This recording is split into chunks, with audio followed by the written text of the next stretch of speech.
Now here's the Australian technology, and this is real ingenuity, Australian innovation. In fact, I'd say that Australia probably has a quarter of the world's solar thermal engineers, developers, innovators, designers. That's obviously reflected in us being a sunny country, but not from the lack of support, the lacklustre support from governments. In fact, I'd charge that governments in Australia are responsible for drip feeding solar engineers over the past 20 years. They've been ready to go with this technology, and they've been kept on an umbilical cord lifeline, and that's it. They haven't been given the money to commercialise.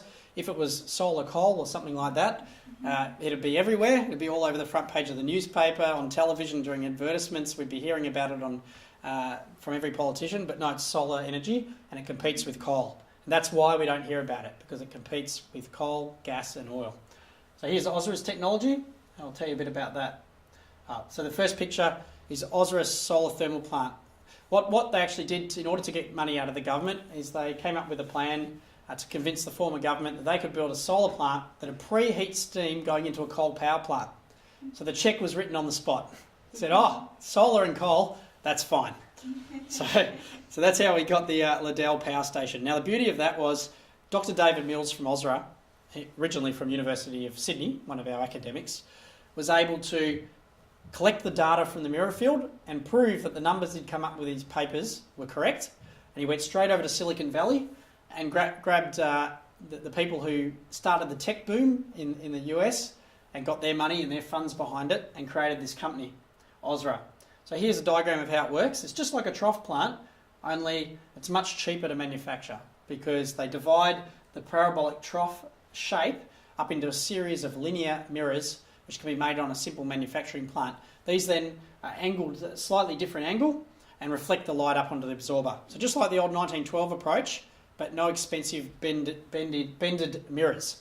Now for that, you lose, say, 3% of your overall light radiation from hitting your absorber tube, but what you gain is your mirrors are much lower to the ground, so they don't shadow over the next array, so you can actually pack them in closer together. And you also gain, obviously, in economics, where the cost of a mirror field like this could be half the price of a trough mirror field. So AUSRA has actually got automated manufacturing. In fact, they built a plant in just 9 months in Nevada with robotics and staffed that plant so that it can build 700 megawatts of these plants per annum. And David Mills claims that in 3 months now he can tool up a factory to build these mirrors. So if we want to go with this, he can have a factory operating in the Latrobe Valley, in the Hunter Valley, or at Port Kembla that can be up and making mirrors in 3 months. And here's a look at his robotic production line, and there's all the automatic welding machines you can see there. And here's we've got jobs for Bobcat drivers, putting the mirrors in. This is just transition stuff. We've got jobs for crane drivers. You can see very crane driver intensive, 4 cranes per array. And here's how much solar plant, AUSRA's solar plant, would actually produce the same amount of power as the Hoover Dam on an annual basis. So you could choose what would be allocated for farming, a bit of non-pristine valley. You could sit it up on the rock, and you could use your mirrors, which would be heaps less degradation than damming that massive waterway. So we've got another company spun out of the Snowy Mountains Engineering Company. It's called Lloyd Energy Storage, and they've got a system whereby they have a graphite block which is up on the top of a tower, so similar to the power tower in Spain or the E-Solar power tower.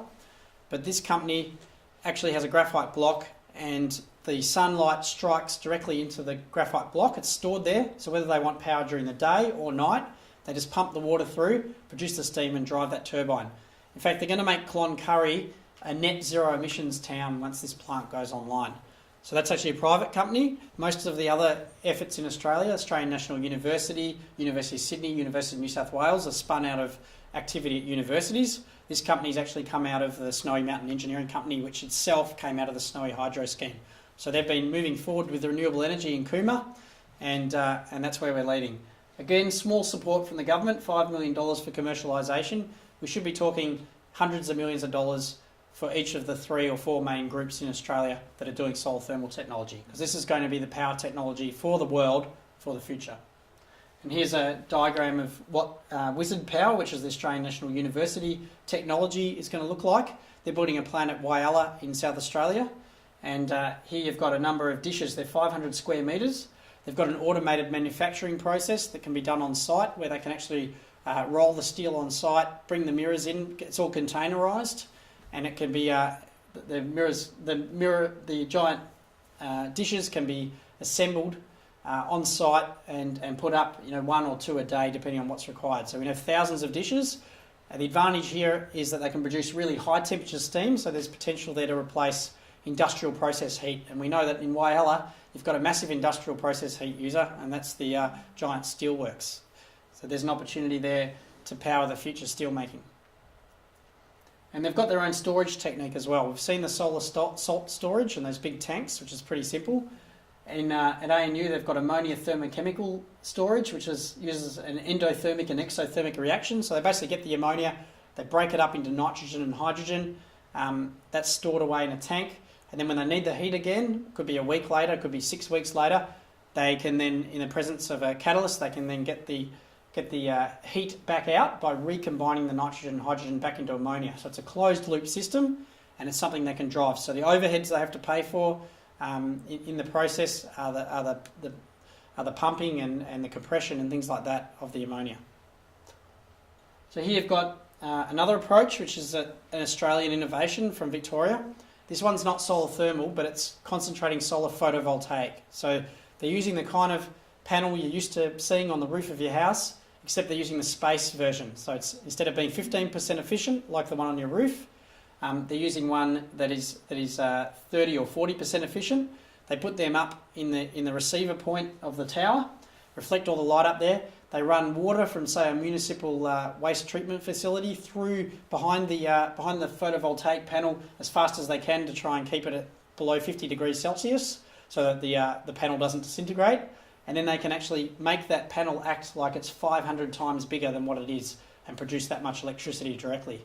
So the system is very promising. It doesn't lend itself to storage at this stage, but there might be some opportunities in the future to use some of the different frequencies of light to actually create hydrogen and store energy that way.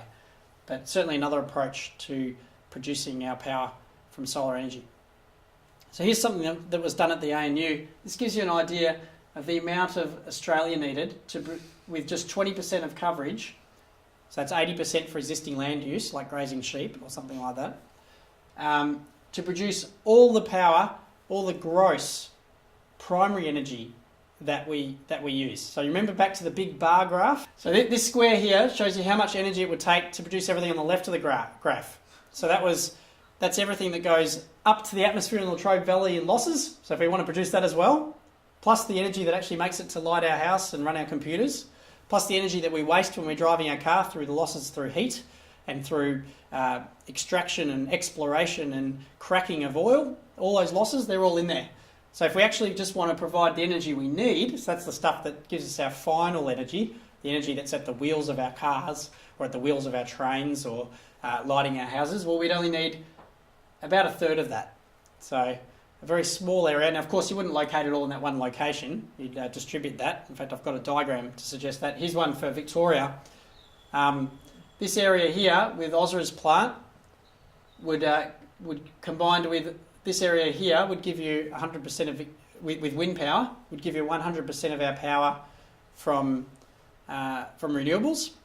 Now, to put that in context and to give you an idea of what that really means in land terms, Latrobe Valley, which has really good land for agriculture, we use about 25,000 hectares for those assets, for the Latrobe Valley power generation assets, whereas we'd be looking at about 35,000 hectares up near Mildura or Swan Hill if we wanted to use solar thermal with storage. So we've got a land use for an area where farmers are leaving their farms, or a land use in an area where we've got to kick the farmers off their farms in order to continue to mine lignite or brown coal. So we've got a choice there to move to solar thermal for a sunny horizon.